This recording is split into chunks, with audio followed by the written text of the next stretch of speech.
and I will be your moderator today. And today we have very relevant topic, coaching in time of global uncertainty.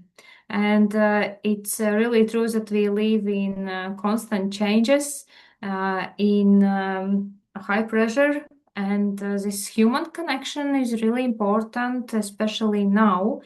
And that's why coaching also matters today so much. And today we will hear different perspectives from the global and from the speakers across all region, from Baltics and Ukraine. And also we will hear about personal, about presence, about teamwork, about international living. And one idea will connect through our forum today. Together we are stronger. So let's begin, and I'm very honored to introduce our first speaker, Florent Schaffer, from the ICF Global. And Florent, by the way, lives by the sea in Sicily. And today he brings us a global perspective on a very timely topic: why coaching is no longer nice to have, but must to have for organizations and leaders. So please, Florent. Thank you, Leda. Thank you, everyone. I'm very happy and honored to be here with you. I will have a quick presentation, which is an overview of what we mean about global uncertainty and how coaching can help, and what ICF, as the foremost professional coaching organization, can bring to this situation. I will share my slides. Just give me a second. I should have been ready, but I am not, sorry. Always the sharing moment is the crucial moment. Here we are. So you are seeing my presentation, yes? Wonderful. So what could be? This is really more about sharing ideas with you and giving inputs for your day of common reflection. What should be the role of coaching in navigating global uncertainty and strengthening leaders? Basically, I give the answer in the title. Strengthening leaders is one of the key components of navigating uncertainty. But what do I mean? What do I mean? First, here I would like to take a few minutes to look at the situation we're in when we talk about global uncertainty. What does it mean? It's not that before everything was certain. I want to take a few minutes to think about that. But without even being aware of it, we were operating within a predictable, uncertain world.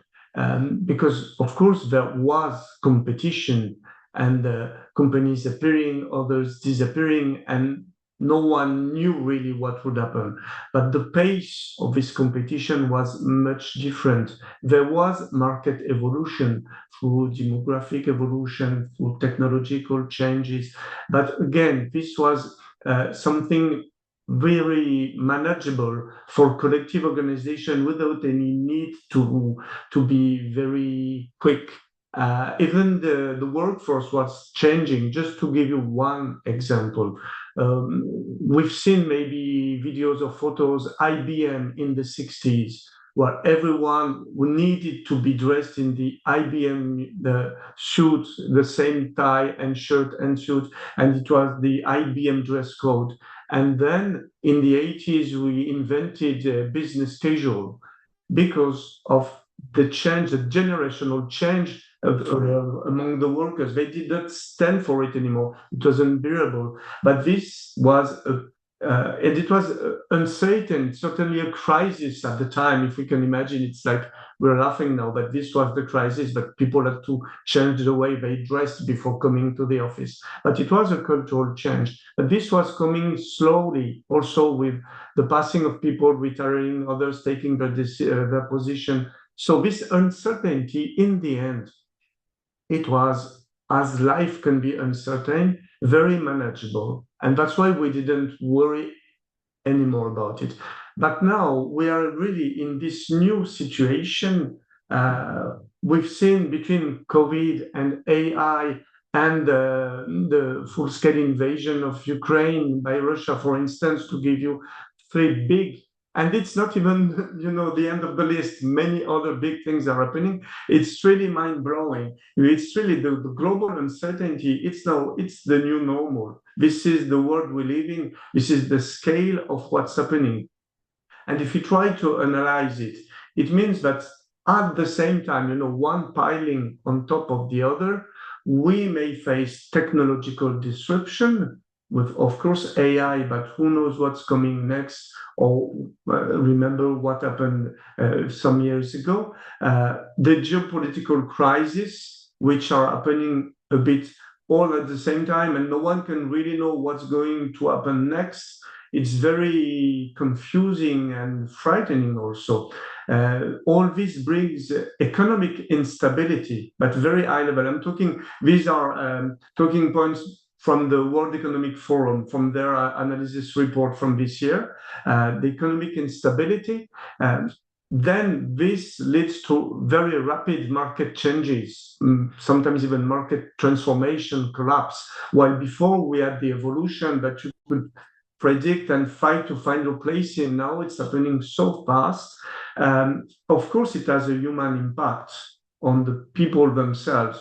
There is anxiety, there is resistance to change, because if the world is changing, if I don't understand what's happening in my country, at least I want stability in my work, which unfortunately the conditions cannot allow. So this creates a resistance. There is a need to work in a different manner with the people involved here, and the need for faster decisions. Because before, when at the predictable time, of course, there was need for decision, for strategic decisions, carefully measured and taken with caution. Now the decisions are no less strategic, but they need to happen much faster. If you remember, just when to talk about a not tragic thing, but still highlighting the global uncertainty, when the boat a few years ago in the Suez Canal made a mistake in the maneuvering, and then the canal was blocked. And then we discovered that all the logistic chains were blocked and delayed. So many urgent, unexpected decisions had to be taken. But in this time, it was also very strategic to not lose your market position, to not be overcome by a competition. So this highlights really the new world where we're in, where there is this need to accept that there is uncertainty and not suffer from it. That's really difficult. And that's where coaching is able to provide answers and solutions. I could have 10 pages of what coaching can bring. I'm really trying to focus on the very high level, what it brings to leaders and to organizations. It is about improving the leadership decision-making, I would say first, by giving more clarity to the leaders, helping them to challenge their biases, helping them to think strategically, and to balance the short term with the long term, because we are in this moment of strategic long-term impact decision, but very short time frame to take them. Then if we go to the organization itself, because it's one thing to have the leader with the great idea and the great skills to see what must be done. The organization must be able to act on the decision. It's about building adaptability, building resilience. It's really about how can you, at the very, again, very human level, because it's the human element that we're working in with coaching. How can you build active listening, the space for constructive feedback, the capacity to align teams across an entire organization while the organization is changing? How can you encourage learning, innovation, give the possibility to experiment safely? All of these are really the new requirements for a workforce within an organization. I'm talking mostly, you understood, even if it's true at other level, for the global organizations, global companies, for instance, which are in all the markets, facing all the challenges at the same time, or even industry verticals. And in this, coaching is really, I say that, it's from nice to have to must have. Because before it was if a director in a department decides, if an HR department for the entire organization decides, let's have a coaching program, let's have the coaching budget. But then maybe someone is leaving, is evolving in their career, and the next year it's not happening anymore. So we have like spot positive impacts without a true continuous effect. And what we need, if I boil it down to what is the key asset for an organization facing uncertainty, it's communication and trust. Because then it means that the organization itself is united to face the difficulties. At the very high level, this is where we see the relevance of coaching. And just where are we at with coaching now? ICF, as maybe you already know, does regularly the global coaching study. We finished the last one at the end of 2025. And what do we see? We see an increase in the number of coach practitioners worldwide. Now nearly 123,000 people are professional coaches, and it's their main activity. This is a huge increase. Of course, the coaching market, the revenue from global coaching is also much increased. Now it stands at more than $5 billion. And maybe that's the most interesting for us. There is a much stronger increase in the global awareness of coaching. 73% now among the global leaders and companies. So what we see is that coaching is becoming mainstream, which when we see the situation we're facing, the benefits coaching bring, it's kind of a logical continuation, that people understood the value of of coaching as a solution and are using it more and more of it. So there is more and more space for professional coaching. In this, again, talking at the level of the global, from an international point of view, I would like to briefly highlight what can ICF bring to this situation. What is the role of ICF? We support and even define professional coaching. That's the main thing here. It's to give the gold standard, not so well. Of course, when you are an ICF professional coach, people know what to expect from you, so you have easier access to market, and you are more easily hired because they trust the ICF brand. But at the macro level, what we bring, especially again for global organization, it is predictability. If you decide to have a coaching program across 25 countries in your international company, you work with ICF coaches, you will have in 25 different cultural contexts the same quality of coaching. This predictability is really, it brings safety in the face of this global uncertainty. It's a very important aspect, that we know what we get, we know the quality we can expect. There is no surprise here. While coaching is still, it's you know it better than me, it relies on the individual coach and their activity. But when we have a global standard and all the professional ICF coaches are aligned to this quality of coaching, it brings it at a systemic level, it brings predictability.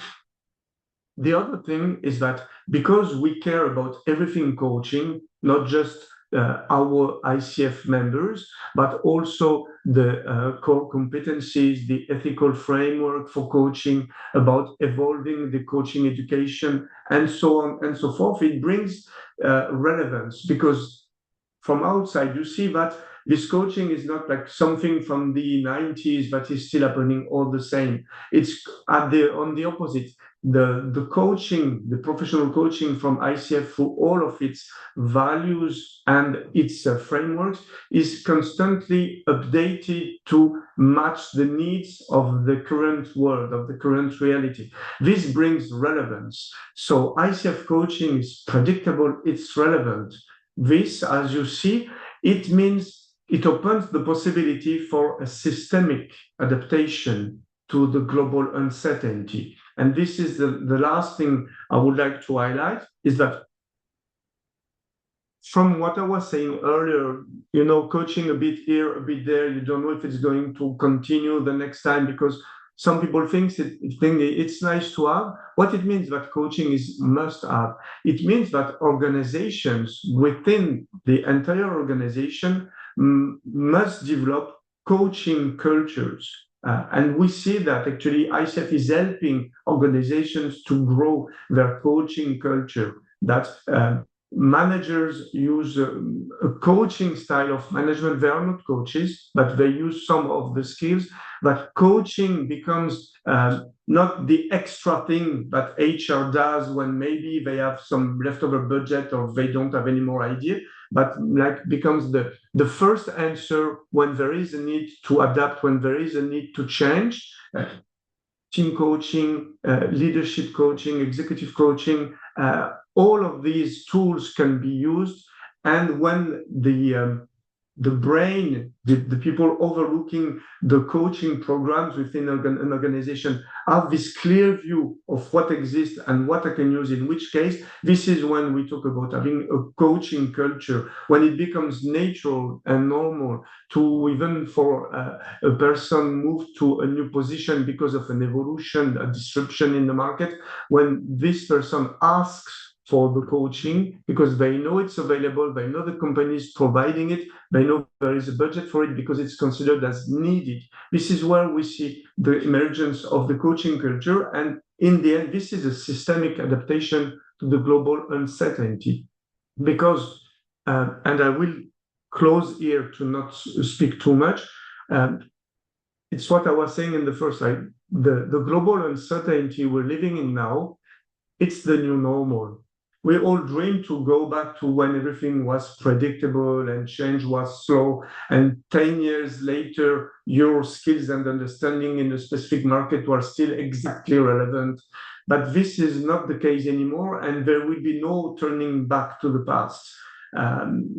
So either we become very personally stressed and fearful, and we suffer from this endless change, or we find an adaptation, and the adaptation cannot be on the individual alone. It has to be a systemic adaptation. If when I enter a company, we know, everyone knows that this company will face so many changes, and some of them will be very fast maybe, but the company itself has a system for accompanying the changing, for trusting, for giving a place for every worker in the change, then it becomes an adaptation and it brings security, predictable, relevant, and a source of security. This is what professional coaching can bring into answer this global uncertainty. And that's why we see more and more that professional coaching is not just a nice development in HR management, but is a powerful tool to shape the future, to give the possibility to organizations impacted by the global uncertainty to face it, to overcome it in the most positive manner. And I will stop here because I really do not want to take too much of your time. But what I mean, and I conclude this very like high-level conceptual approach, is I'm sorry, okay, it's something I want to say. The Chinese always say that a crisis is also an opportunity because the Chinese symbol for crisis is the one for opportunity. But it's also very, very true. Sometimes ancient wisdom, it's really true wisdom. And global uncertainty and this piling on sometimes of crisis, when people have the safe space mentally and collectively to discuss, to exchange ideas, to experiment, it can also become great opportunities.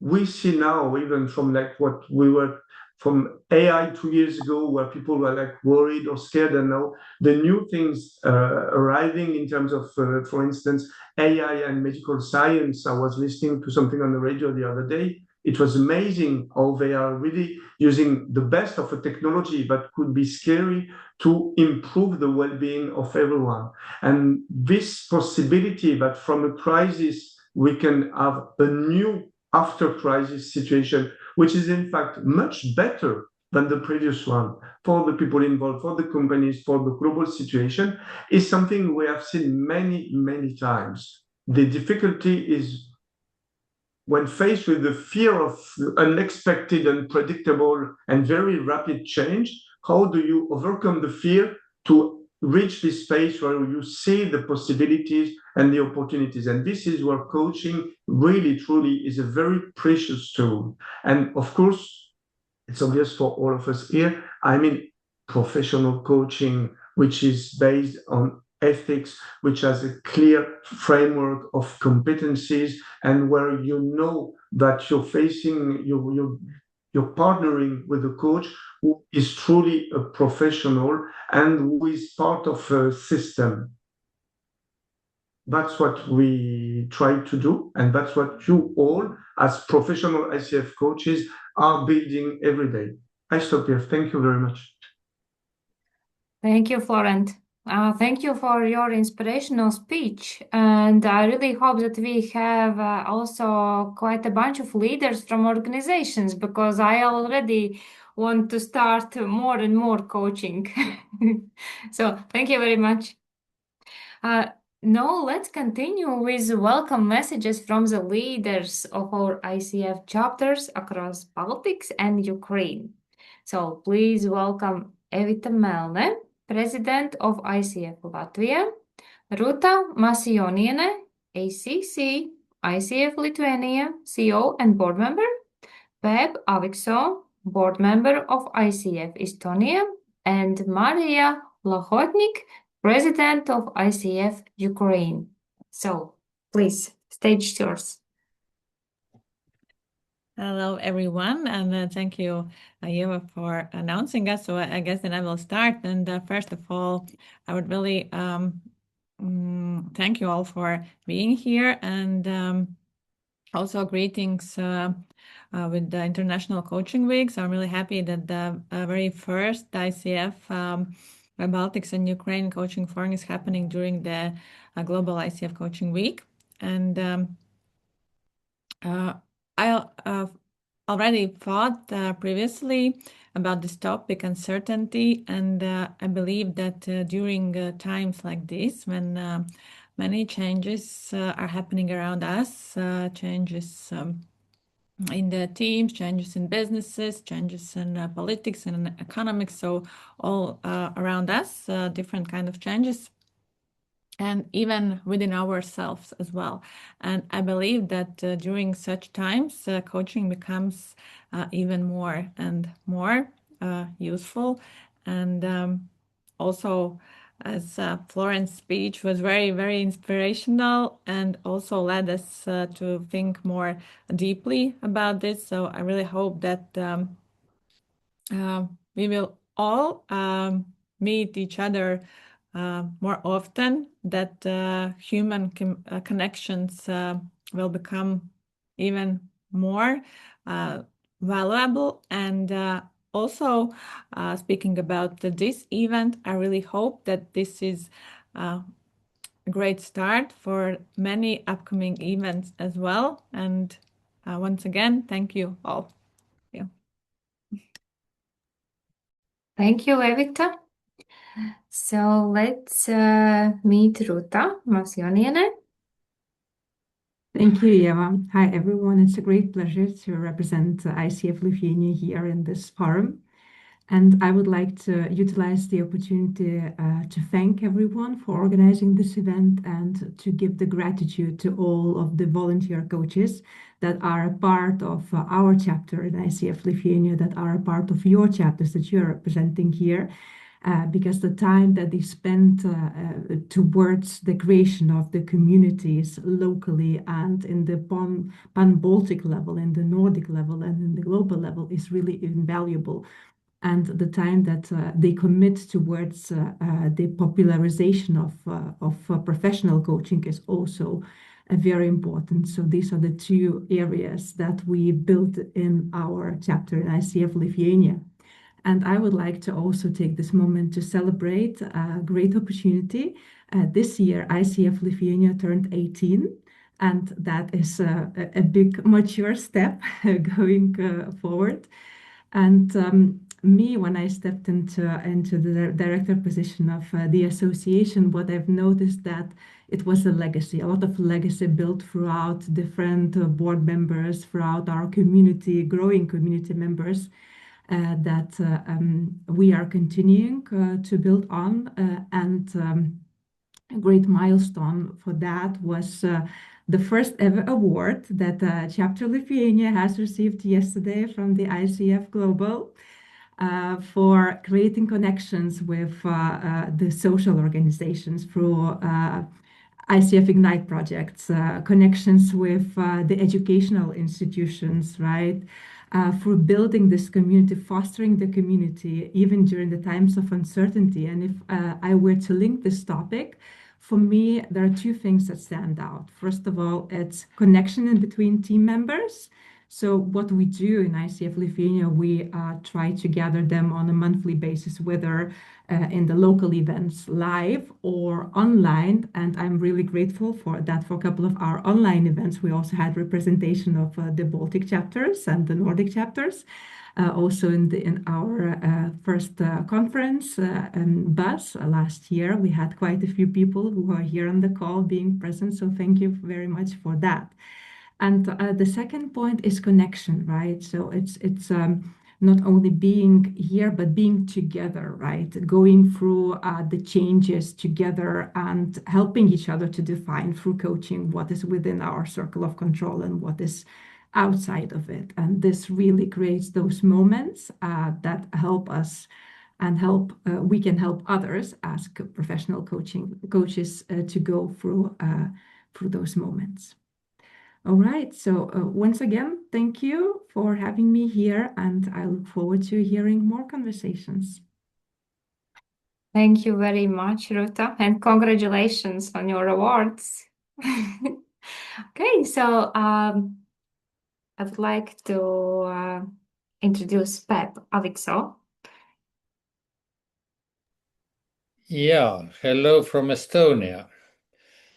Hearing the Lithuanian colleague, I was proud to announce that we are just celebrating the 10th anniversary of ICF Estonia, but you know, I'm just a younger brother, but proud brother. And it's good to be in the same community. And you know, the strongest unifier is the common purpose. And we are all standing for good leadership, and this is our common purpose. And the other unifier is common enemy. I'm not going to speak about that, but we all know what we are thinking. So we need friends more when we are having problems. If we are all doing well, then we can manage by ourselves. And this is very much the same with the coaching thing. If the companies and businesses and people are doing well, I can manage. But if you are facing the uncertainty, we badly all need clarity. And this is why the coaches are badly needed. And I'm going to speak about that a little bit later. The quality matters more than quantity. We have had now, I think we are going to have the 7th coaching conference, which has been the biggest coaching conference, not the biggest leadership conference in Estonia. Everybody knows what is coaching, almost everybody. But very few have got the real good coaching. So this is, the message what we have to send to the business community, and not only to the business community, but also to our social partners and things like that. Because, if we are not able to make the decisions, we need somebody who's going to help us with that. And I think that if we are sharing our common teams and challenges and look for the possible solutions, we are stronger together. So let's have a good discussions. Thank you, Pep. Golden words from you. And let's continue with Maria. Hello, dear colleagues. I'm honored to be here with you today. My morning began in a way what perhaps only a coach from Ukraine could describe. It was very surreal blend of styling my hair, preparing this speech, reviewing some ICF Ukraine documents, and witnessing massive missile attack of my city, Kiev. And I'm returning home in a few days, and be honest, I'm not even know if my car parked out in the open is still intact. So it's always something in practice, not in theory. On start of my practice as a coach, we have theorized a lot about modern topics like VUCA world, bunny world, discussed the essential skills for such times: adaptability, ethics, strategy thinking, resilience. But living inside this tornado, like many people now, where war, AI revolution, our volunteering, constant business pivots, displacement, like quasi-immigration, it's fundamentally different from debating it in a classroom. And in this moment, I always ask myself, what remains in my heart? Do I feel whole? Are I still connected, as Ruta says, and capable? It's a questions that coaches help people answer all over the world. And today I'm really grateful that 15 years ago I chose this profession. Grateful to me. The world is fragile and volatile. As coaches and leaders, we touch its most sensitive points. We see where we can make a difference, but we also face the reality of how many things are beyond our control. Therefore, I wish to share 3 core reflections with you today. First is on personal philosophy. It's about the ability to let life pass through you without being destroyed by it. It's about have open eyes, open ears, and seeking harmony against chaos. It's about knowing what we cannot change now and waiting with quiet resolve for the moment, maybe short moment, when our words, our presence, or even our refusal to participate in evil can change the world. And be ready to make sometimes, as Florence says, a big project for organizations, and do it right now, not start to plan and just do it right now. It's our new fast paradigm and like new personal philosophy. Without it, we are not resilient, as I think. Second is about profession. To be professionalist, be anchors of clarity, high standards in this very confusing time. Be team, be good professionalist, try to do brilliant work with brilliant tools, learn and grow up every day. And third is about life. We must never lose simple things like blooming gardens, like evenings with the friends by the fire. You hear my voice, yeah? And I don't know, music, sport, art, something for yourself. And it's about commitment to be always nearby for those who need us, not be always tired or always sad, that be full. And I'm grateful to be such wise practitioners who are changing the world here. And my vision for our future as a community is like an orchestra. We have diverse instruments playing different parts with unique different sounds.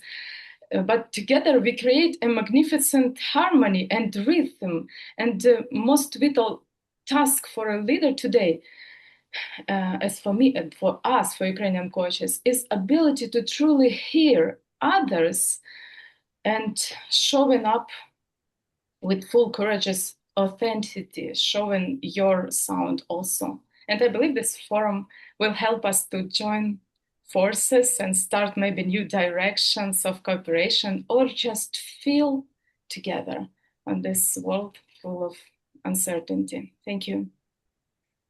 Thank you, Maria. So, as our main thought through forum today is we are stronger together. Thank you to all of our chapter leaders for your warm welcome messages. Now let's continue with our first keynote speaker. And this is Liena Freya Lund. She's member of ICF Latvia. And with her talk, Leading with Presence in Time of Uncertainty.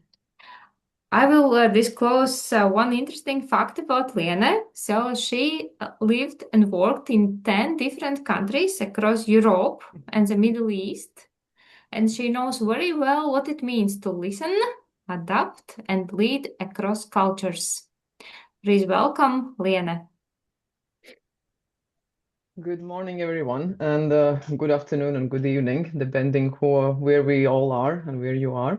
I'm really glad to be here, and thank you very much, Eva, for your lovely introduction. And I know I have said I've lived in 10 countries, but every time when I hear it from someone else, it's like, really?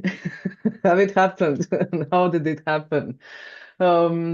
Yeah, those 10 countries, and they have taught me a lot, and I have learned a lot. I have learned a lot from nature, which I really love and enjoy, and I have definitely learned a lot from people. And I always have enjoyed working with people, being in touch with people, and listening. And another fact about me is that I've been a listener since my early childhood. I loved sitting in the with grandpas and grandparents, not necessarily my own, everyone who was like, much older than me. I could just sit and listen to them because I always had this thought that when you sit and when you listen, you will hear and learn a lot more, because when we speak, then we repeat what we know already. Isn't it like that?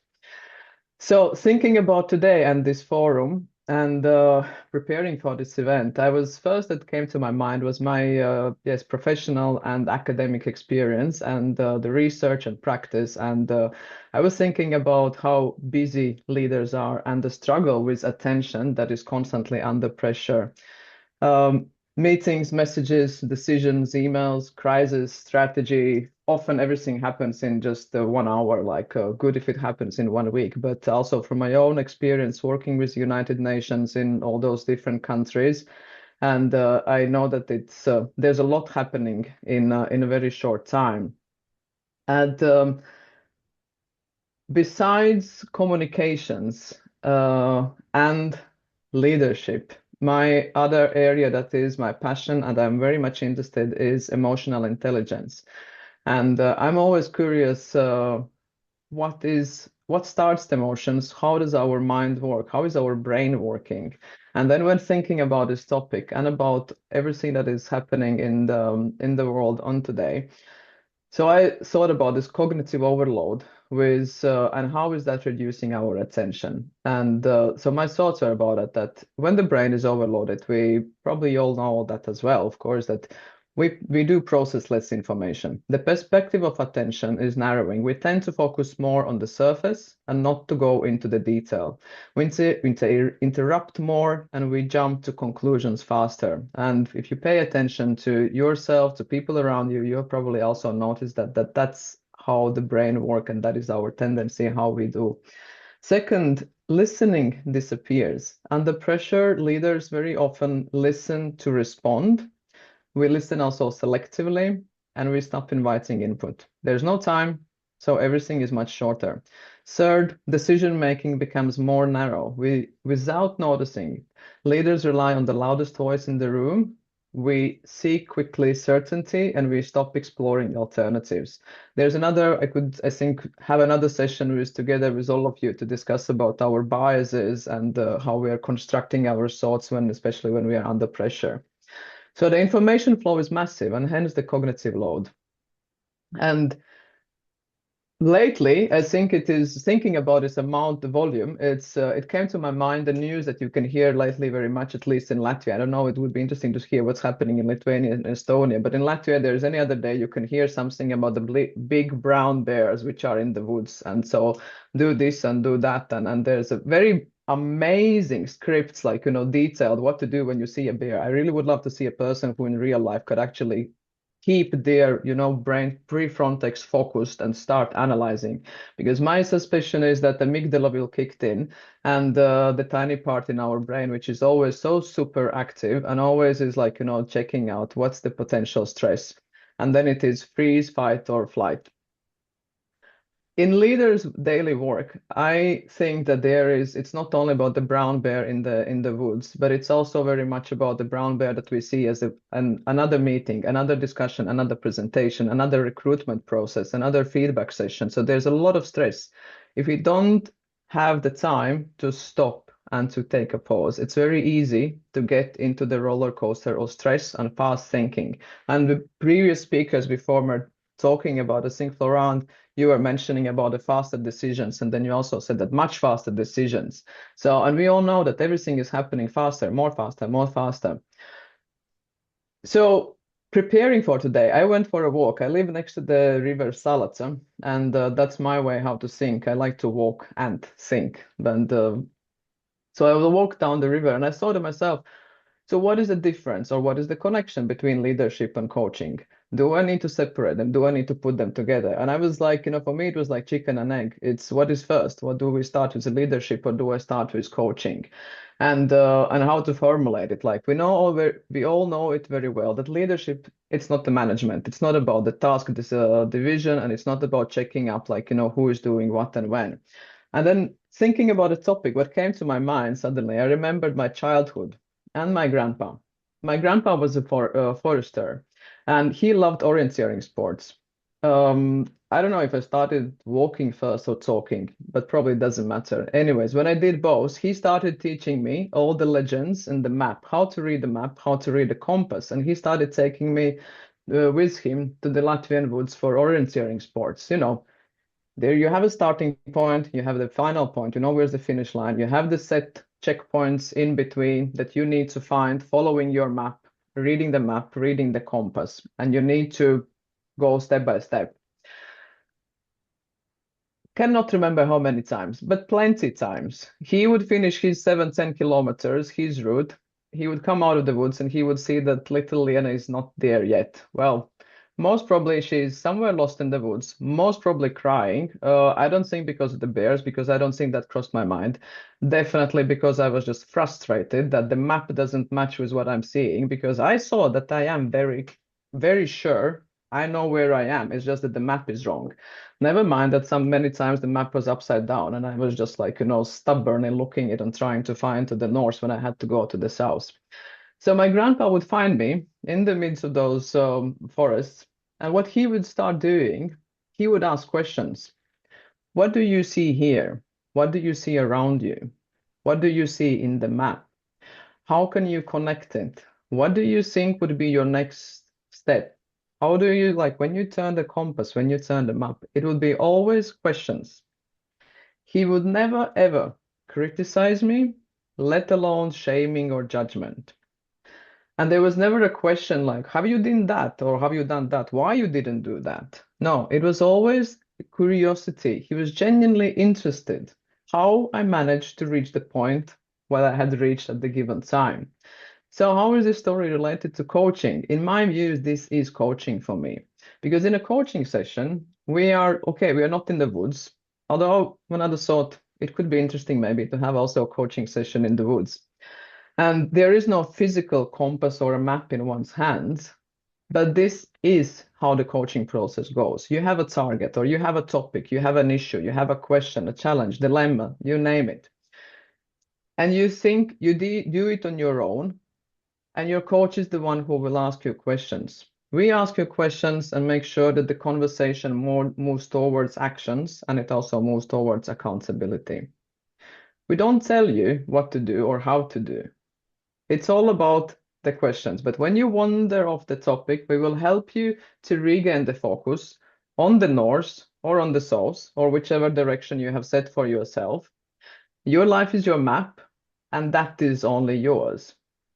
But as a coach, what I can do, what the other coaches, as fellows, the coaches here in this call and all over the globe, what we can do, we can support you in the thinking process so that the sky above you clears up and that you can see the sun again. How does this connect to leadership? Well, another aspect of coaching is that is the space, as it was with my grandpa, that is the safe space. First, you know that you are listened to. Second, you know that you will not be left in the woods on your own. And you know that whatever will happen, I knew whatever will happen, my grandpa will find me. And coaching session is the same. It's a safe space. That's where we feel comfortable to talk. That is where we feel comfortable to share. We have conversation. We listen to you. We support you in your thinking process. And that's what I think is also about the leadership. It's about how you create this safe space. How do you create trust in your team? How do you create space for thinking? How do you ensure that your team has space and time to think, innovate, and make mistakes? And another question for everyone who is a leader here, I would have is like, how do you make sure that you feel safe yourself in that space that you create with your team and that you feel comfortable to make mistakes and discuss these mistakes with your team? Why is it especially important today? Because once again, there's too much of everything that is happening, and we can say the world has been constantly changing, but things are happening much faster right now. And again, when preparing for the forum, I did go through several researches and market analysis, and then I thought like, nah, we don't need them. It's good they are there, but I don't think that we need to more research and market analysis to understand that organizations and businesses today is far away from what it used to be years ago. And Florent mentioned also the same thing, that we can't stick to the same approach that we used to do like decades ago. Of course, every business and organization, we have strategies, we have the goals, we have vision, which direction we want to go. But the contingency plans with fixed options, what if maybe this will happen? It's not what we can do right now. In my experience, when I worked with the United Nations Refugee Agency, we always worked on contingency plans. So there was option A, option B, option C. Most of the times, none of them like really came to the reality. Today, I don't think there's even possible to set all the possible contingency plans with all the possible options, because everything is changing every minute and constant change is the norm. And what succeeded in the past is not that is going to guarantee success in the future. And this is why leaders need to be flexible constantly every single day. Plus the information overload, pressure at work, geopolitical shifts, and personal dilemmas have also put leaders in a position where attention can narrow very easily. And that means that listening decreases. I mentioned listening already at the very start. But here is where I want to say that listening is very much connected to decision making. And this is why leaders need to have the coaching mindset. I fully agree with Florent that it's a must. It's not anymore a question, would it be good to have it or not? It is a must, because leaders need to create that safe space. They need to create a safe space where the team can experiment, where they can make mistakes, and where they can learn from them. And they also need to feel safe to innovate. I'll go back to my experience with United Nations Refugee Agency, and the time when I worked in with a leader who was running the division in the organization, focusing on the private sector fundraising. United Nations is relying, of course, on the funding from public funds, and it's a private sector funds, philanthropies, and individual givers, and foundations and whatnot. The fundraising teams had to constantly adapt, constantly change, analyze, and see what's working in which market. But how do you get the team to experiment? How do you make them to actually try out?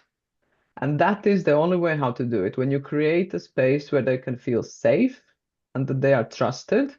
And the leader, what I remember the most, the leader was a person who would spend time to listen, to sit down, to listen, and actually dedicate time, no matter how intense was the schedule.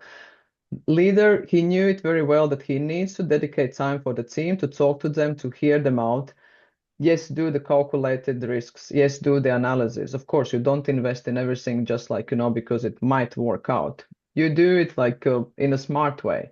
But the result was the trust, the space, and having a leader who listens to you, having a leader who lets you to test and make mistakes, having a leader who does not call it a mistake if something doesn't work out. No, that's what we call it. What it was that you try to fundraise.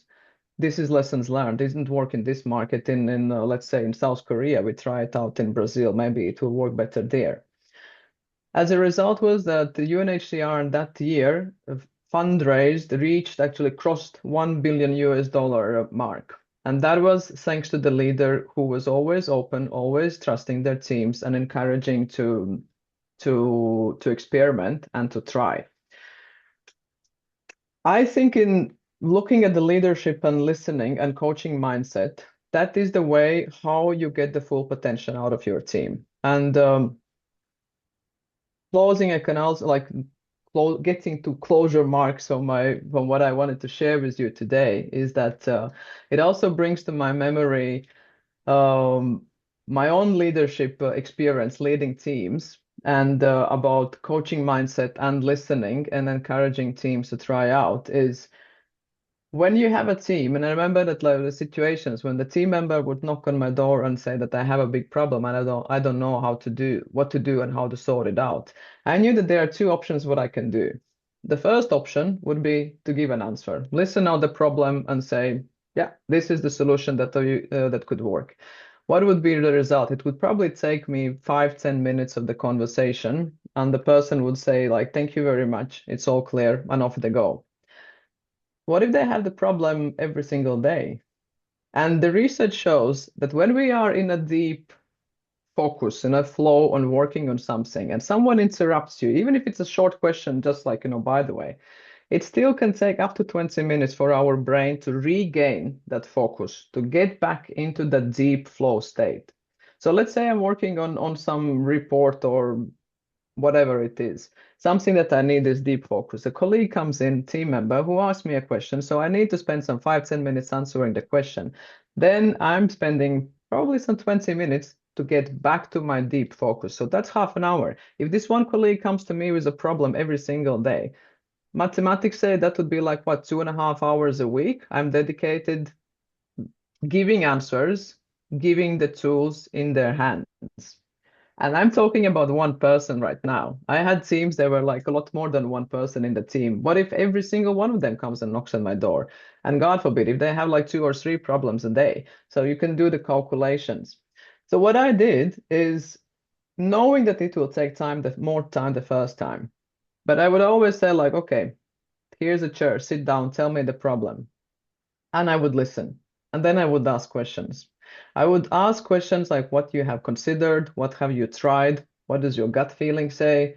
Have you talked to your colleagues? Have they have any ideas? Do you need any support? Do you need any to do any more analysis? Anything. But to ask questions. And from what I can remember, all of the times the person would get up and say that I have a solution. Thank you very much. It's so very good that you are listening. I didn't say what to do. They came to that solution themselves. And this, I think, as a leader, for me, it was like, I know I have a good team. I know I have a team full of professionals, but I also know that there are times when I need to give this time and space to encourage them to actually raise their potential. And that is the work of leader, especially today. It is the task of a leader is to make sure to create this environment and this safe space where you can lift your team's potential. And that is the way how you are developing your team. And that is the way the role why the leaders need to have the coaching mindset. And another thing what I would like to add is that it's also for the leaders important thing when you have this coaching mindset also for yourself. And that is also what Maria was mentioning in her opening speech about how important it is to remember the small moments, and for a leader in the super busy day is to how important it is to remember to pause, to stop, and to think, and sometimes just simply not to think. And those can be like, it's when I'm running the trainings with different companies and organizations, I often hear from teams saying like, from leaders saying, yeah, it sounds very good, but I don't have time for this meditation and whatnot because I have such a busy schedule.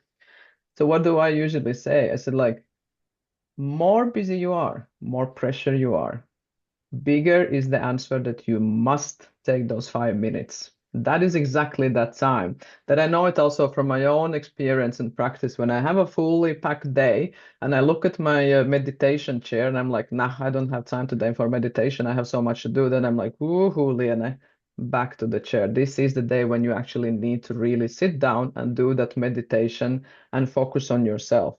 It's like in airplanes, air mask. First on yourself, then on the passenger next to you. We can't do it other way around. And the same thing is about leadership. It's also as leaders need to remember how to be coaches for ourselves. It's excellent when you have a professional coach to check in with, to work with, and depending on your frequency and your choice. But it's also important to be as a coach for your own self on every single day, on every single step, and remember to check in with yourself.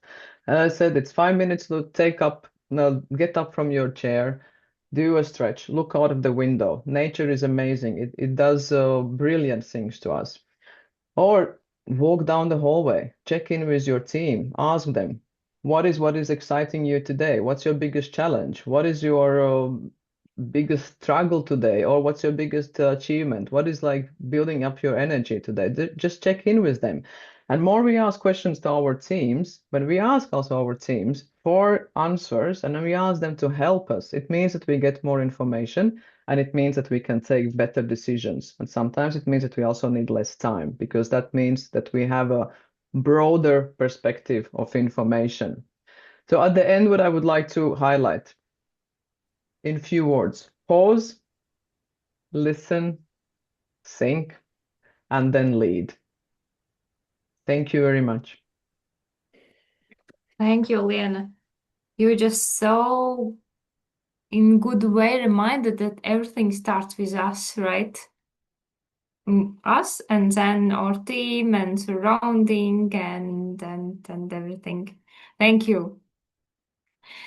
Okay, so let's go to our next speaker. It's Elena Semenchuk, Vice President of ICF Ukraine, and her talk, Coaching for International Living.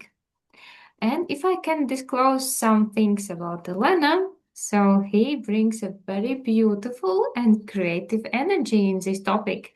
She plays piano, paints, sings, dances, and has even flown in hot air balloon over Vilnius. So please welcome Elena. Thank you, Yeva. Hello, everyone, and I'm very happy to be here with you today. And today's event has a special meaning for me. I believe in the strength of people being together, as many of you already mentioned, and in human support in hard times. As a Ukrainian who has lived in Lithuania for the past 5 years, I want to thank every one of you, all the people and organizations in the Baltics who have stood with Ukraine since the first day of the war and keep providing unwavering support for more than 4 years. And the topic I want to share with you today is connected to the fact that I'm living here. In the last 10 years, I have moved between 3 countries, Poland, Spain, Lithuania. What I have learned after 10 years of living international and after coaching hundreds of clients who are doing the same, the migration story is not the interesting part. The interesting part is what happens underneath it. So here is the idea I want to leave with you today. Migration is not a location change. Migration is an identity reconstruction process. And this matters specifically for us in this room. The Baltic countries have welcomed hundreds of thousands of Ukrainians, people who feel the warmth of being here despite Baltic weather, and who are somewhere in the middle of rebuilding who they are. And the Baltic countries themselves have always had waves of migration. Those waves are rising now, which means more and more of our clients are arriving with this exact work to do, whether they name it or not. So why coaching specifically? I've studied therapy, mentoring, and I think in this room I don't need to explain the differences, but still I will mention that identity reconstruction is not the problem therapy is shaped for. It's neither a problem mentoring is shaped for. Mentoring is brilliant with external choices, the strategy, the network, the next career move. Identity reconstruction lives in a third place. It lives in the actor, the one who is making decisions right now, with a self that is still under construction. This is exactly the space of coaching, which means that the people walking into coaching mid-migration, mid-reinvention, mid-transformation, they're not lost between professions. They're precisely where coaching does its best work. We just have to know what we are looking at. Let me take you to one moment. December 2020, Vilnius. I'm sitting behind the desk of a half-furnished apartment. We've just moved to Vilnius. My daughter is not even 1 year old. She's asleep on the couch behind me. Outside the window, this city is in lockdown. I don't speak Lithuanian. I have decided to start a business in a country I know almost nothing about. I have a laptop in front of me, and I have just opened a document called Business Plan, version 1. And I cannot type a single word. And that's not because I don't know what to write. I have a master's degree in international economics, 15 years in international business. I have led marketing teams, run sales territories, worked across cultures my entire career. I know how to write a business plan. And yet that evening I could not. Marshall Goldsmith has a phrase you will definitely know, all of you. What got you here won't get you there. And he was writing about leaders moving from one level of success to the next. That evening in Vilnius, I understood his sentence in my body for the first time. This was my third migration. The first 2 had been challenging, but I had lived through them without language for what was happening. Without coaching, it was sometimes painful. But the worst, it was unconscious. Lithuania was the first migration I lived through consciously, because by then I was a coach and I had a coach.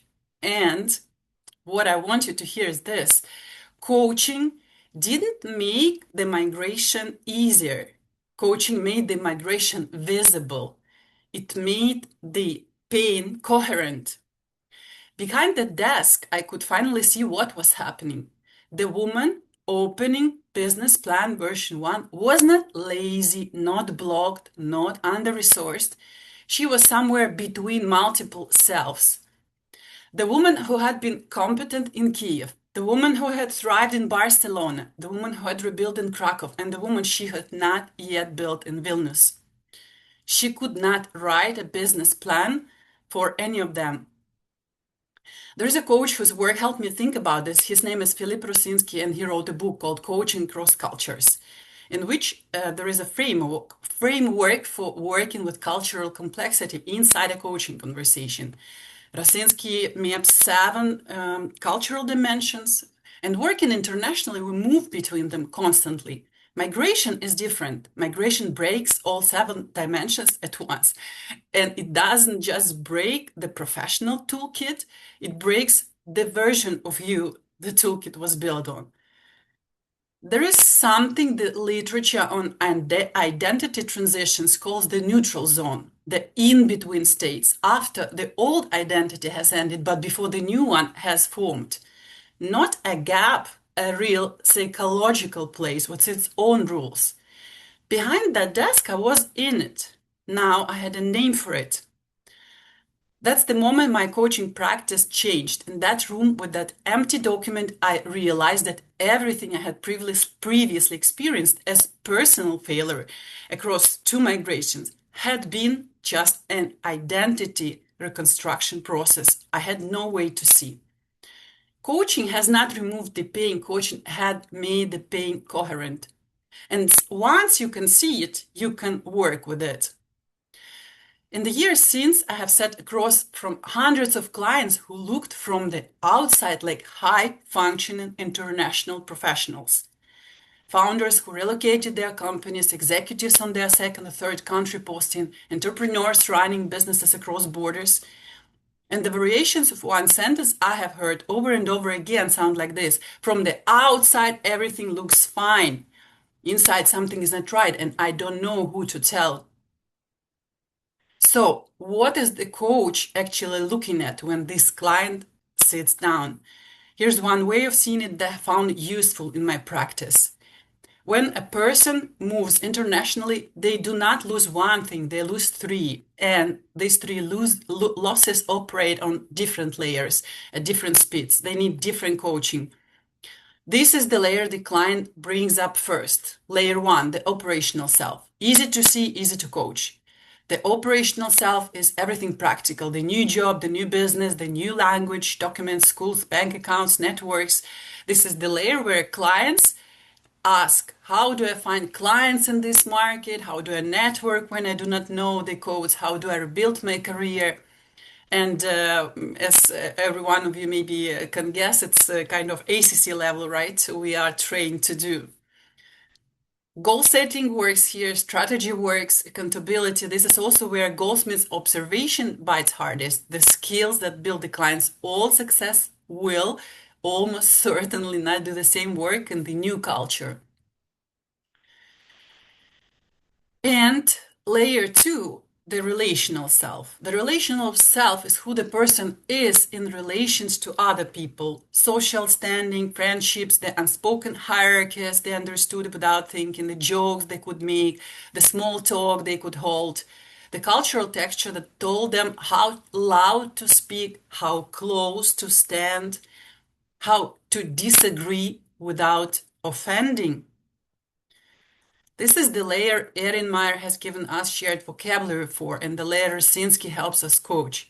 Migration doesn't just remove the client's friends. It removes the version of them that knew how to be a friend in their old culture. They lose their social intuition. They may lose their sense of humor, because humor is culture. Clients rarely bring this layer to coaching directly. They will not say, I have lost my relational self. One of my clients said it like this: back home, I was a successful businessman. Here, I'm no one. Nobody even knows my name.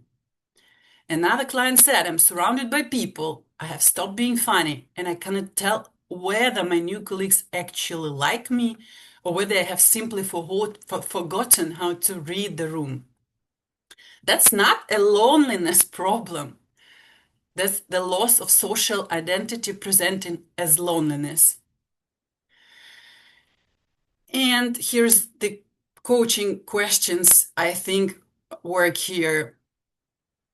The coaching question is not what would help you feel less lonely. The coaching question is closer to who were you in the room before you moved and who is in the room now. And the layer 3, existential self, is the answer to the question, who am I when the country that shaped me is no longer the country I live in?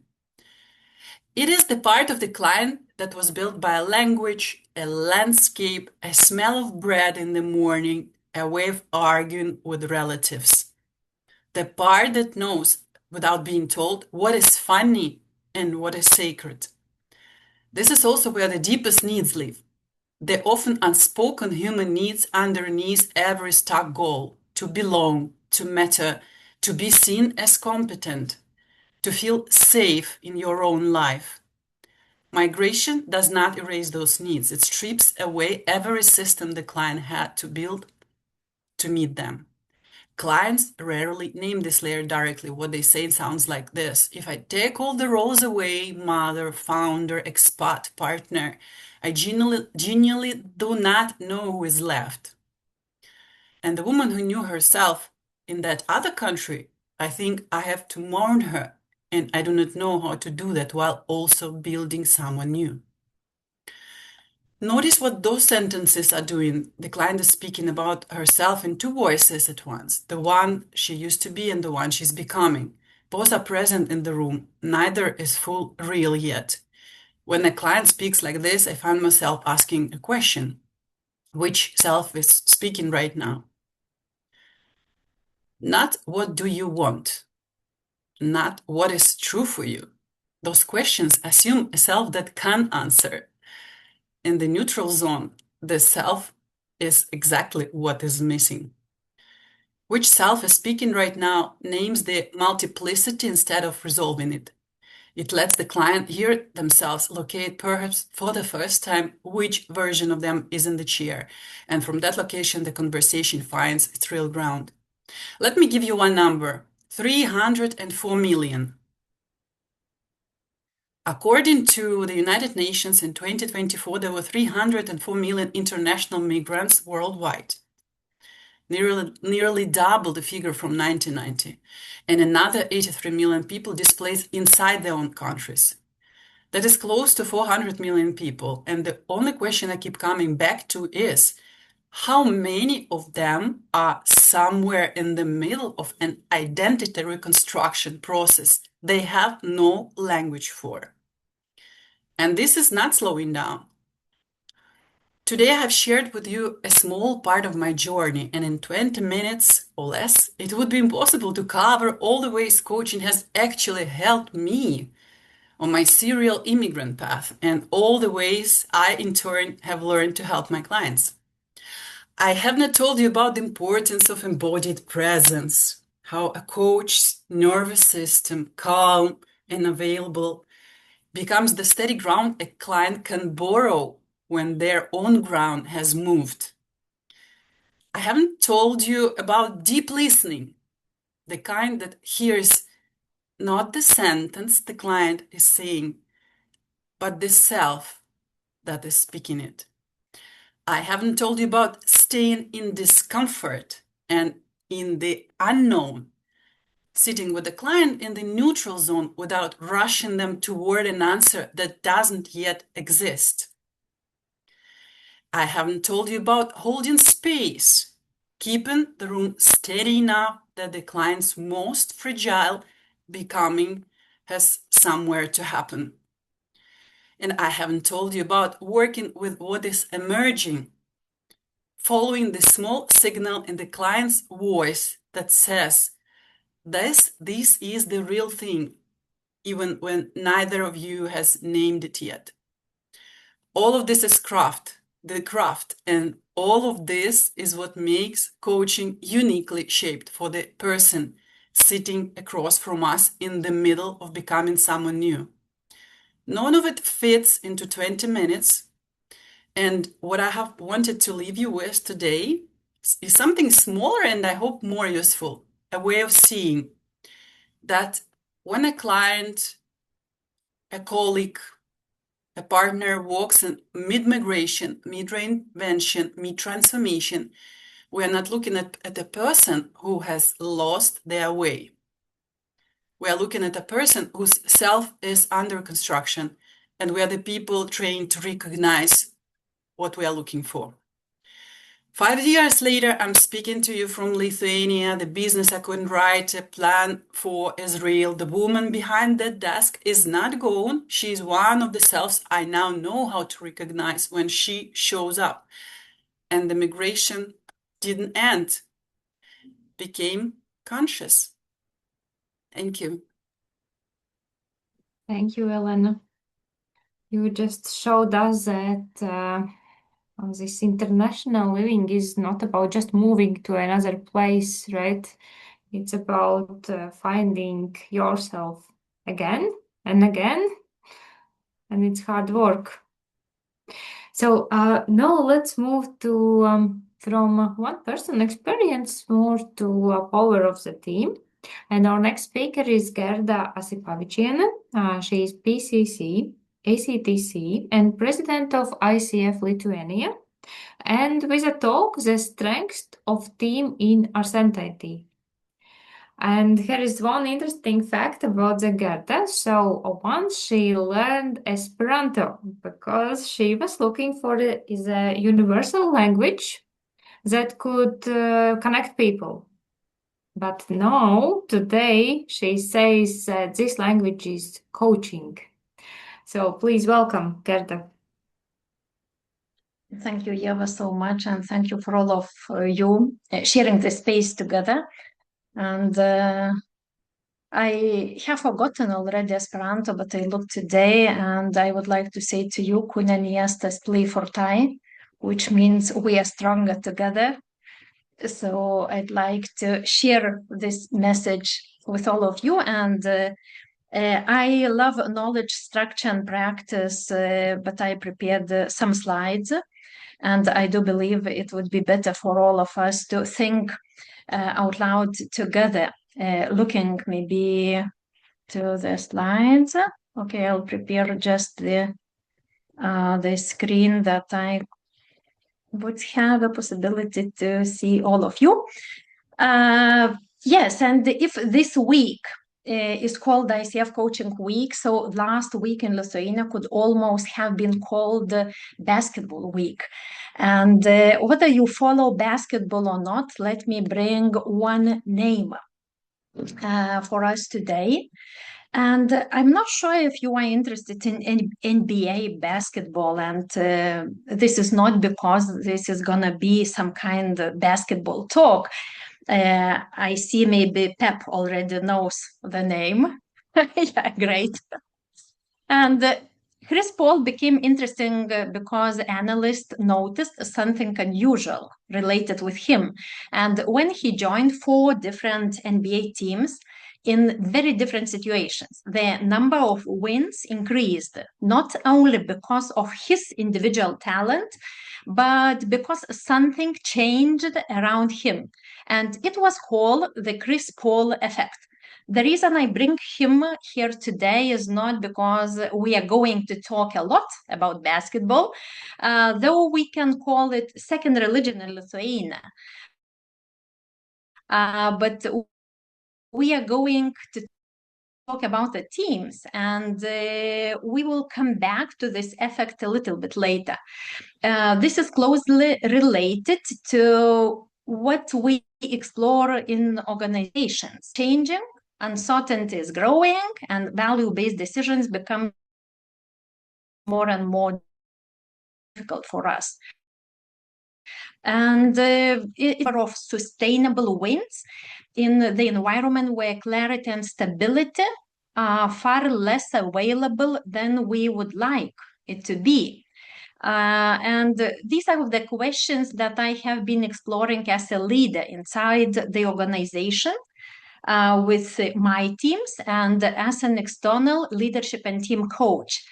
And probably the most important thing I have learned is that the answer itself isn't usually not the most important thing. In uncertainty, the right answer keeps changing. And what matters more is teams' ability to find the answer they need, to notice, to think, to adapt, or to make next conscious steps. So today I invite you not to any model of perfect teams, but to the reflection what conditions help teams strengthen themselves when certainty is no longer enough. And I'd like to start with this image. And could you please share? We are in some cozy group. Maybe you could turn, you could unmute. What could you see in this image? The Star of David. Yeah, Star of David. Thank you. What else? Triangle.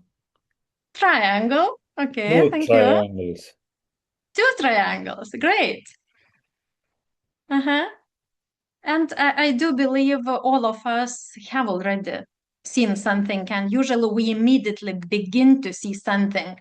A triangle, sometimes few triangles, or sometimes even 8 triangles, or a mouse or fox, or logos, or whatever, you know. I have heard different choices, but technically there is no triangle here. And this image demonstrates the law of closure. Our brain fills missing information in order to create meaning and certainty. We complete this picture. And even when we know that it's, you know, like a white background here, would it be easy for us to unsee the triangle that isn't here? And I could see just from some of your eyes that you are trying to make some efforts, and we really need special efforts for this. For me, this is not the interesting fact how our brain works, but it's a great metaphor for our conversations, for teamwork, and for choices we make to see or not to see. In teams, we also fill the gaps. We fill them with assumptions, past experiences, emotions, expectations, stories, like he's resisting. They don't care at all. Or we are too different. Or this will never work in our organization. And so on and so far. And sometimes these interpretations help us to move faster, but sometimes they quietly limit what the team is able to notice about. And the question is that we bring into teams, what are we creating as a fact when it mainly be our first interpretation? And in uncertainty, the challenge is not to solve the problems. I would say it's to see beyond our automatic decisions and choose consciously.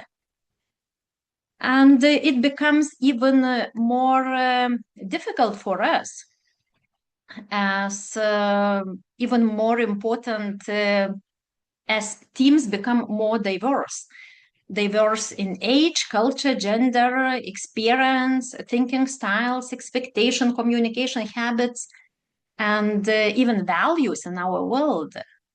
The data shows something very important for us. The more diverse the team, the better decisions tend to become. And I just invite you to evaluate the data as the trend we could think about, not as one right answer we could take. However, the promise of diversity is clear. Different people notice different parts of reality. We thinking differently could notice different risks, opportunities, consequences. That's why diverse team makes better decisions. But there is another part of the story, one we speak about much less often. The more diverse the team, the more emotional and operational friction tends to appear. More misunderstanding, more misinterpretations, more moments. Why don't you see what I see? More moments of common trust that's totally not common. And dissatisfaction grows when the team is not aligned how to work together. The real strength, I think, appears when the team is diverse enough and can stay in conversations with difference long enough to think together. And it's important, as our goal is not to make everyone the same, not to remove the tension, not to work without conflict, but to create enough trust and clarity and attention for different perspectives to become useful. One question we reflect in teams: how do we help people stay with difference without turning into distance? And if diversity increases the potential of the teams, so let's explore what actually helps people stay strong and effective when uncertainty is high. And today I'd like to share three very simple lenses of positivity, support, and control. And they combine insights from the Kauai resilience research and the work of Keith Ferrazzi. I've combined these criteria to and find them really useful to return to them when working with teams. So this is not some kind of rigid model, but it's more a way of listening for what teams needs next. And we explore them together. Maybe you could think about the team you care about at the moment. So first of all comes positivity. And it's not about forced optimism. I mean the ability to notice what is still possible. Teams often say we don't have clarity, or there is no enough clarity. And sometimes after slowing down, they realize we do not have full clarity, but we do have some. Maybe they agree on 60%. Maybe two things are already known. Maybe one step is possible. What if positivity is really a trained form of attention? And the ability to notice what could work in that situation or this situation, what could be still used, even when we have less when we hoped for. Not denying the problems, but asking what is already available that can help us move. And the second criteria is support. And I think support is no longer about such situations. I help you when you struggle. In strong teams, people become more responsible for the energy they create together. Simple but important question can shift the field. What do you need from me to do your best work? Or what makes our collaboration easier? What drains our energy in this field, in this team? What pressure are you carrying that we don't see? Many teams' conversations, I do believe, change not when the process is fixed, but when people begin to see the human behind the role. And it's about support and real collaboration that starts there. And the third lens, it's control. And in uncertainty teams, I think we spend too much time and enormous energy on what they cannot control. The market, the situation in the world, some decisions of headquarters, resources, or decisions made elsewhere. And all of that, of course, matters. But resilient team returns to different questions. What can we influence from where we are today? Maybe not perfectly, maybe not forever, but what could be moved now in the direction we want to go?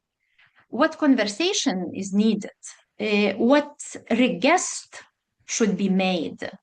Or what small experiment could we try with a risk we are willing to take?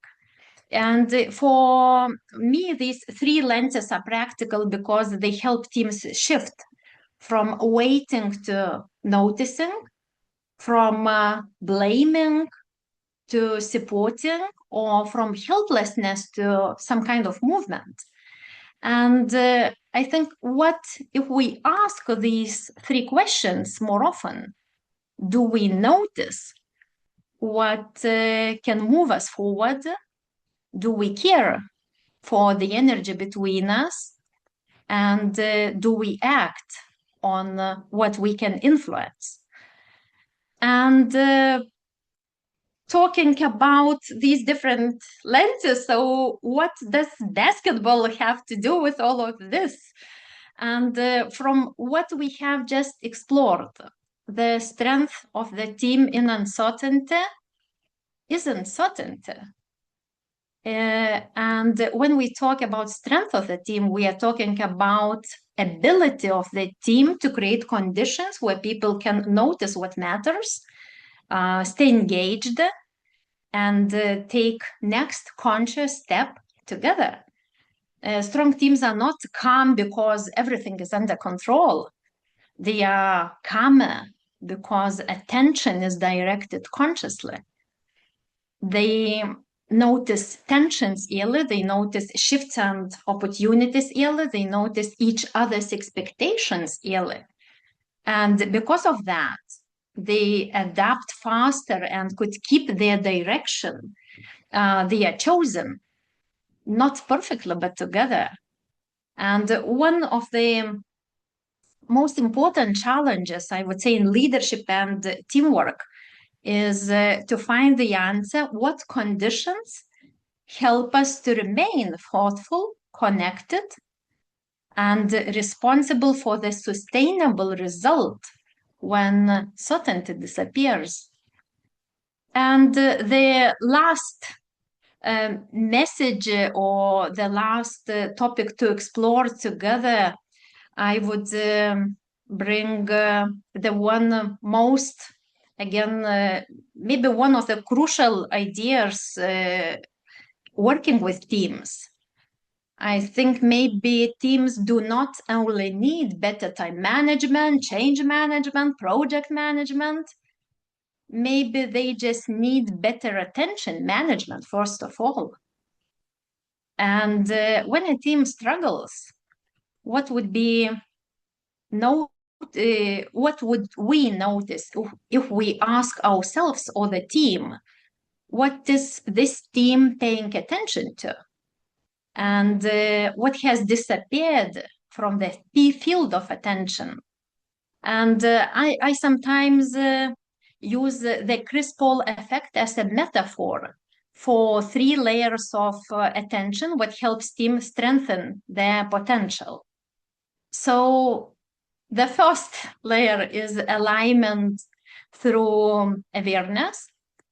Can the team notice what is really happening between people, not only inside the task? Can they notice lessons before it comes the conflict? Could they notice disengagement before people mentally leave the room? The thing everybody feels but nobody says, what could be noticed about that? And teams do not move together only through plans. They move through shared awareness.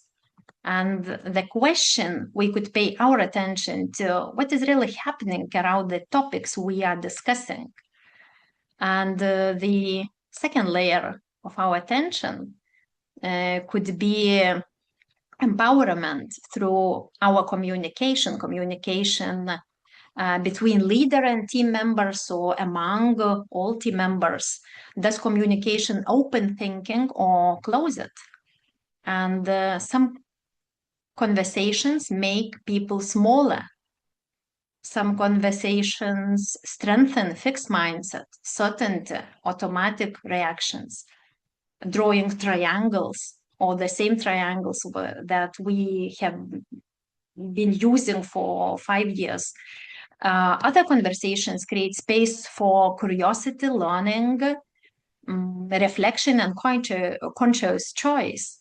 They help people ask what's possible, what could be learned, what should we try next. And the question that we could ask ourselves, how does our communication open thinking? And the last layer is commitment through sharing. And we could ask, how do we create condition where people become more independent and take greater ownership?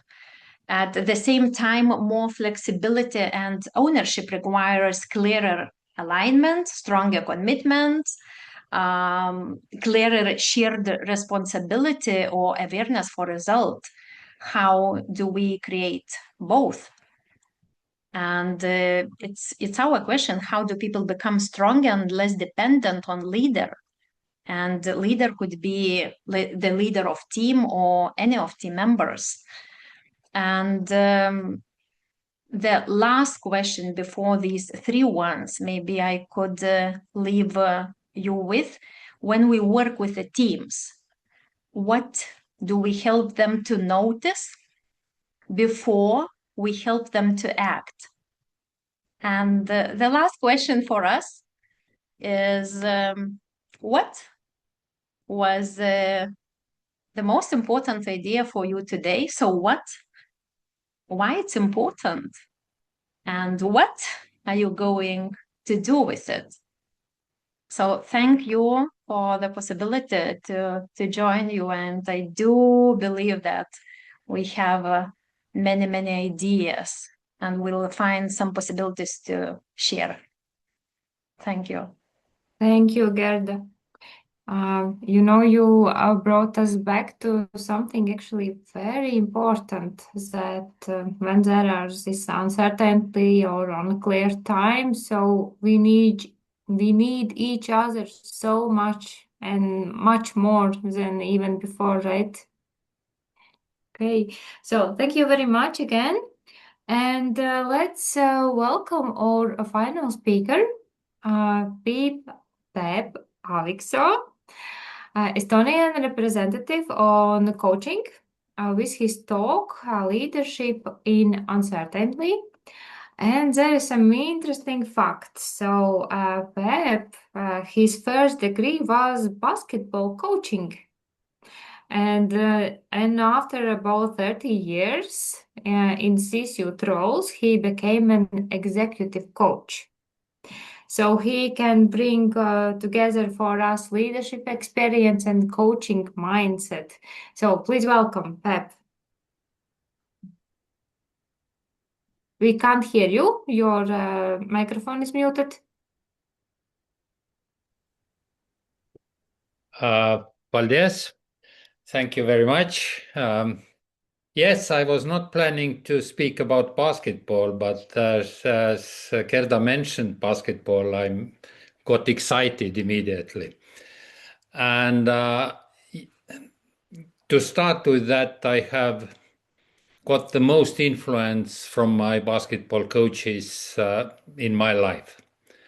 And that prepared me for leadership positions. And as I have said, I got the education of the basketball coach in Tartu University, and this was the only non-political leadership education in Soviet Union, or when we were occupied by the Soviet Union, to put it bluntly. And the other connection is when I said that we are, if we have the common goal, we are much stronger. In 2004, we created the Baltic Basketball League.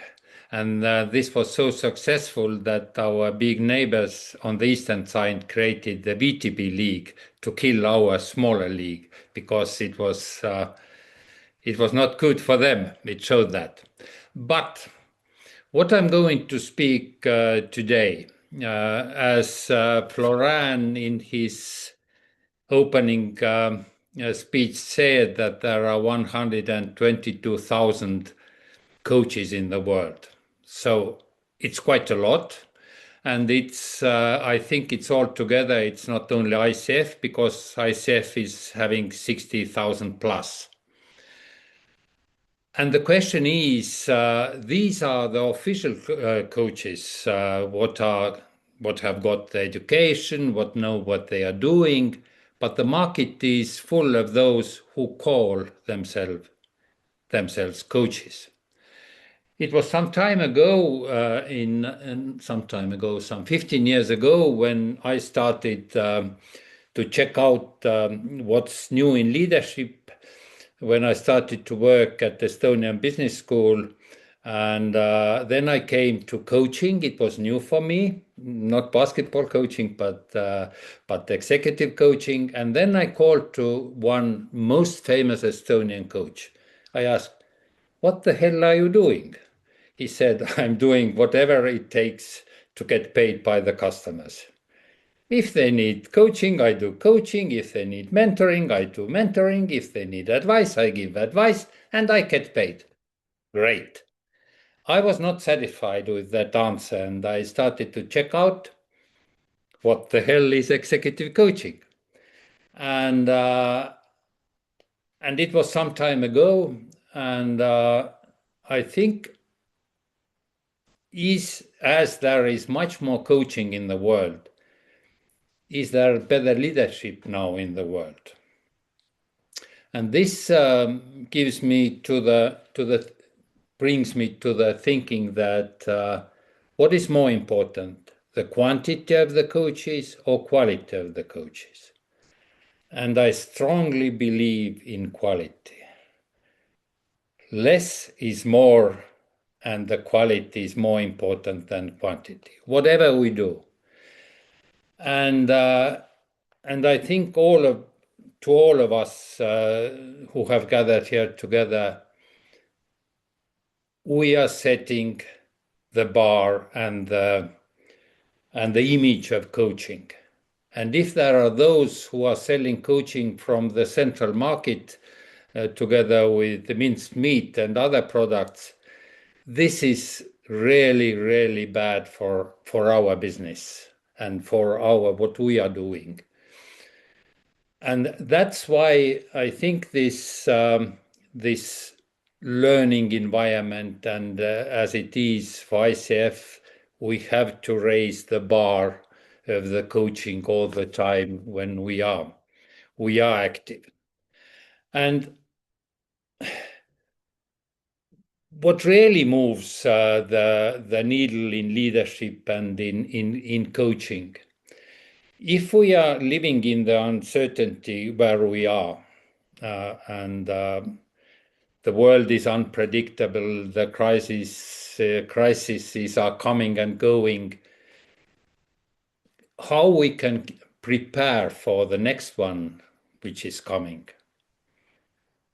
We can't predict them. They are coming anyhow, but we can be better prepared. And this is where I can see the role of the coaches is really important. We have to prepare our clients to face the new situation. And as Marsha Reynolds has said and written a book, Coach the Person, Not the Problem, this is the quality of the coaching.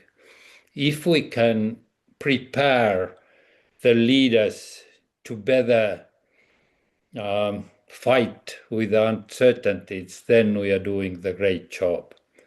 And there we can't be the good ones, we have to be the challenging ones. So it's not the nice walk in the forest. I like to walk in the forest, and some of my best coaching has been walking with the client in the park. It's really a different environment, and that works. But working with the leaders, I think it's very important to find the good balance between the challenge and support. And for that, I like to use the metaphor of the rubber band. In gym we are using the rubber band, and when it's just the rubber band in our hand, it doesn't make too much sense. If we stretch it a little bit, we can find the energy. If we stretch it too much, it's going to break. So this is the quality of to keep this tension in our coaching interaction and also in the leadership environment. And how we can add to this leadership quality, which is much more needed today than it was yesterday. The world is much faster. The world is much more unpredictable. And what we can do, we can help our clients to see more, to see their actions, their doings in the system. And this is what is very much needed. And